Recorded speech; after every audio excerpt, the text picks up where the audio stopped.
En la primavera del año 2017, mientras disfrutaba el compañerismo con mis amados hermanos de la Misión Bautista Europea, pude percibir algo que nunca antes había percibido en mis viajes a Europa. Desbordaba tanto entusiasmo que casi se podía palpar con los preparativos para el aniversario, la celebración del 500 aniversario de la Reforma Luterana. Me parecía que me transportaba en el tiempo, siglos atrás, cuando tocaba la puerta de la iglesia del Palacio de Wittenberg, donde aquel monje clavó las 95 tesis que dieron paso a la Reforma. Parecía que alucinaba cuando caminaba por los pasillos del castillo de Wartburg y entraba a aquella mística habitación donde Lutero tradujo la Biblia y dio forma al idioma alemán. Pero ¿es esta la única reforma que ha experimentado la iglesia en la historia? Probablemente la más conocida por el impacto socioeconómico y político que tuvo en Alemania, en Europa y que dio lugar al mundo moderno. Pero definitivamente no es la primera ni la última de las reformas. Antes de Lutero, Calvino, Zwinglio y Juan Knox, hubo grandes reformadores como Juan Hus, Wycliffe y Tyndale. Y después de los reformadores del siglo XVI, Dios ha seguido levantando reformadores como los hermanos Wesley, Whitefield, Moody y el mismo William Carey.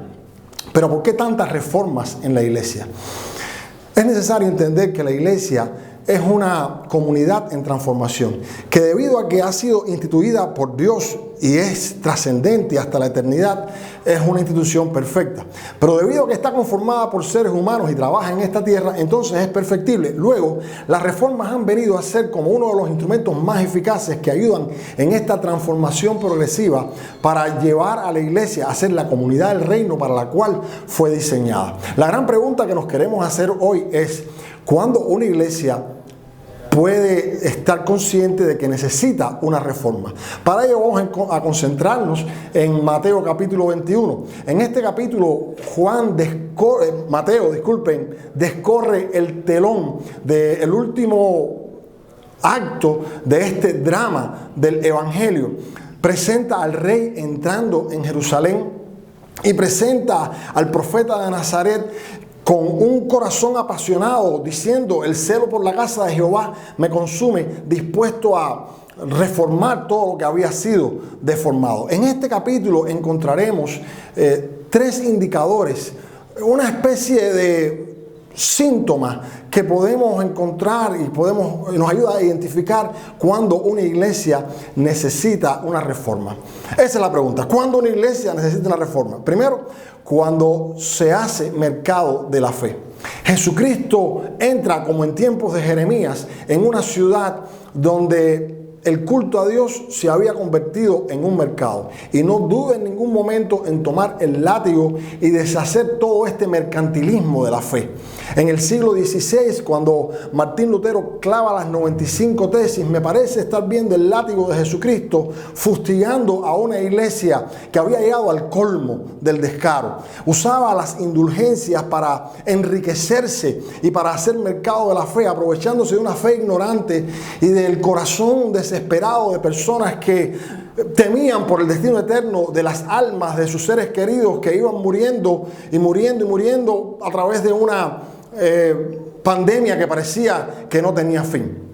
5 siglos antes podemos ver a San Francisco de Asís conversando con el Papa Inocencio III, diciéndole: para reconstruir la iglesia, que era su frase, necesitamos emular la pobreza de Jesucristo, la austeridad de Jesucristo. Y con un tono de arrogancia, Inocencio III lleva a San Francisco de Asís para mostrarle la opulenta riqueza de la iglesia y le dice: ¿ves?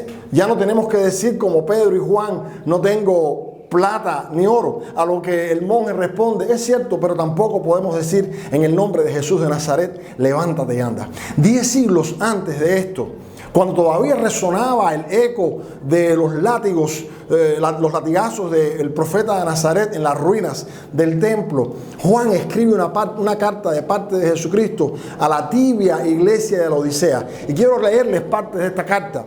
Dice: porque tú dices: yo soy rico y me he enriquecido y de ninguna cosa tengo necesidad, y no sabes que tú eres un desventurado, miserable, pobre, ciego y desnudo. Después de 20 siglos, Jesucristo sigue tocando la puerta de la iglesia y diciéndole, cuidado, podemos caer como iglesia, pueden caer en la tentación del lucro por el error de Balaam y valorar más la confianza en las riquezas que la confianza en Dios. Pero cada vez que la iglesia hace esta reforma y deja de hacer mercado de la fe, se pueden ver los mismos resultados de aquel día en el templo que están descritos en Mateo 21. Dice que Jesucristo hizo milagros, las personas fueron salvas, las personas fueron sanadas, fueron perdonadas. Y también podemos entender que ninguno de estos milagros se puede lograr con todo el oro del mundo. Además, se vio un pueblo alabando a Dios con el corazón, con un alma tan limpia como la de un niño recién nacido. ¿Cuándo hace falta una reforma? Cuando los títulos importan más que la obediencia y la fe. Ahí en los versículos 23 al 32 vemos a estos fariseos que se creían los dueños de los propósitos divinos, pidiéndole a Jesucristo los certificados, las credenciales que le permitían hacer el ministerio. Ya habían desechado a Juan el Bautista, porque como Juan el Bautista no había estudiado como ellos, los fariseos, en la cátedra de Moisés, entonces no estaba acreditado. Y ahora querían hacer lo mismo con este pueblerino nazareno, hijo del carpintero. Esa actitud farisaica de elitismo, acumulada y sedimentada a través de los siglos, fue lo que hizo que la reforma del siglo XVI fuera impostergable. Miren, el clero para aquel tiempo ya había neutralizado tanto al pueblo de Dios, que si no se tenían los títulos que ellos decían ostentar, no se podía ni siquiera cantar en el templo. El pueblo que no tenía títulos no podía leer la Biblia, no tenía acceso a la Biblia. El pueblo que no tenía títulos no podía mucho menos ejercer ningún ministerio. Fue entonces que se levantaron los grandes reformadores con la bandera del sacerdocio individual de cada creyente, que nosotros todavía seguimos ondeando. Pero esta levadura de vez en cuando fermenta la masa. Recuerdo que a principios de los años 90, cuando yo estaba comenzando mi ministerio, en nuestra convención se levantaron algunos reformadores. Personas que se dieron cuenta que el Espíritu de Dios estaba operando en gente especial. Gente que al igual que Juan el Bautista no tenían grandes títulos teológicos, pero que todo el pueblo sabía que eran enviados por Dios.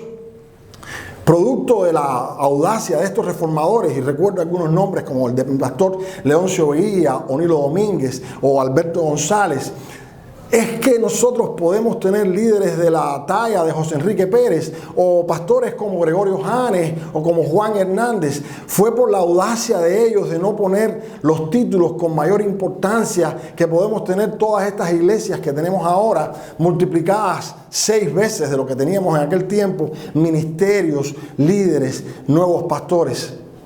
Hoy nosotros estamos llamados a poner las cosas en su lugar, porque miren, las cátedras teológicas nunca han podido proveer obreros para la mies. No es a lo que están llamadas. Las cátedras teológicas son buenas para preparar a los obreros, pero nunca jamás han podido hacer lo que solamente el dueño de la mies puede hacer. Solamente Dios puede proveer obreros para su mies. Y es cierto, en ocasiones el Señor levanta a personas como Pablo, por ejemplo, que tenía títulos teológicos, pero también muchas veces saca obreros de entre los publicanos, como Mateo, que es, por cierto, de quien estamos leyendo ahora este evangelio. A fin de cuentas, hermanos, en esta guerra espiritual no son ni los títulos teológicos ni los reconocimientos humanos los que valen. En esta guerra espiritual solamente es el poder del Espíritu Santo lo que vale, y este se derrama sobre las personas que viven en fe y obediencia. ¿Cuándo hace falta una reforma? Cuando de pronto el hijo es desechado y los frutos son hurtados. Vemos en los versículos 33 y 34 una parábola que Jesucristo narra y que nos enseña a que cuando la iglesia pierde el interés y se queda en un estado de confort sin importarle si tiene frutos o no tiene frutos, entonces nos ayuda a entender que estamos ante una iglesia que necesita una reforma. Cuando encontramos una iglesia cuyos obreros se han adueñado de todo y cuyas tradiciones valen más que la palabra autoritativa de Jesucristo, entonces podemos entender que no se está fundando la iglesia sobre la roca, sino sobre las tradiciones de los seres humanos, y estamos frente a una iglesia que necesita una reforma. Cuando estamos viendo una iglesia que no se preocupa por la segunda venida de Jesucristo, que ha olvidado que el Padre va a enviar al Hijo a recoger los frutos, entonces nos podemos dar cuenta que estamos frente a una iglesia que necesita una reforma. En fin, hermano,